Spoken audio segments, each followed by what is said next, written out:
এক দশকে ক্রিপ্টোকারেন্সির মূল্য বৃদ্ধি পেয়েছে 1000 গুণ। চলতি মাসের শুরুতে $1,00,000 গণ্ডি পেরিয়েছে বিটকয়েনের দাম। কিভাবে এত দ্রুত বাড়ছে ডিজিটাল মুদ্রার মূল্য? বিশ্লেষকদের মত, প্রচলিত মুদ্রা অগণিত ছাপানোর সুযোগ থাকলেও বিটকয়েনের সংখ্যা সীমাবদ্ধ থাকায় এর ঝুঁকি কম। তাই অর্থের ভবিষ্যৎ ডিজিটাল রূপেই দেখছেন তারা। শিয়া বাটার ও ভিটামিন ই সমৃদ্ধ lily glam beauty soap. Lily, always beautiful. একসময় ঘোর বিরোধী থাকলেও এখন ডিজিটাল মুদ্রা বিটকয়েনে আস্থা ফিরছে বিভিন্ন দেশে। বিটকয়েনের রিজার্ভ তৈরির গ্রিন সিগন্যাল দিয়েছেন মার্কিন নবনির্বাচিত প্রেসিডেন্ট ডোনাল্ড ট্রাম্পও, যার ফলে লাফিয়ে লাফিয়ে বাড়ছে দাম। Hello, Bitcoiners. Thank you very much. Hello, it's good to be with you. গত সোমবার ইতিহাসে প্রথমবারের মতো $1,07,000 ছুঁয়েছে বিটকয়েনের মূল্য। ট্রাম্প নির্বাচনে জেতার পর এই মুদ্রার দাম বেড়েছে 50%-এর বেশি।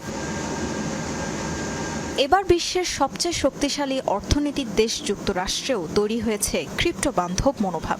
এরই পরিপ্রেক্ষিতে গত জানুয়ারিতে বিনিময়ের মাধ্যম হিসেবে বিটকয়েনকে অনুমোদন দিয়েছে দেশটির সিকিউরিটিজ এক্সচেঞ্জ কমিশন। বর্তমান সময়ে ডিজিটাল গোল্ড হিসেবে আখ্যা দিয়েছে যুক্তরাষ্ট্রের ট্রেজারি বিভাগ। এটি বিটকয়েনের জন্য একটি স্বর্ণযুগ। বাজার সম্প্রসারণে ট্রাম্প যুগোপযোগী সিদ্ধান্ত নিয়েছেন।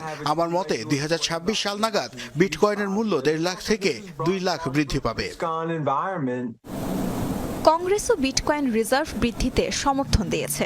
5 বছরের প্রাথমিক পরিকল্পনা অনুযায়ী প্রতি বছর 2 লাখ বিটকয়েন কিনবে ওয়াশিংটন এবং তা জমা থাকবে 20 বছরের জন্য।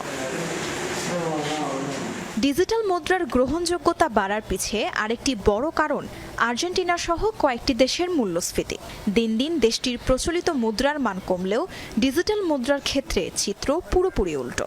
আর তাই ক্ষতি এড়াতে এসব দেশের বহু মানুষ ঝুঁকছেন ডিজিটাল মুদ্রার দিকে। বিটকয়েনের ব্লকচেইন প্রযুক্তির ফলে প্রতি 4 বছরে অর্ধেকে নেমে আসে এর উৎপাদন। ফলস্বরূপ বাড়ে এর দাম।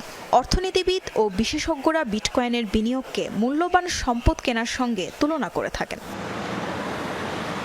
আন্তর্জাতিক গণমাধ্যমের তথ্য অনুযায়ী প্রায় $60 কোটি বিটকয়েন কিনেছে El Salvador. Tazrian Sobhan, Jamuna news.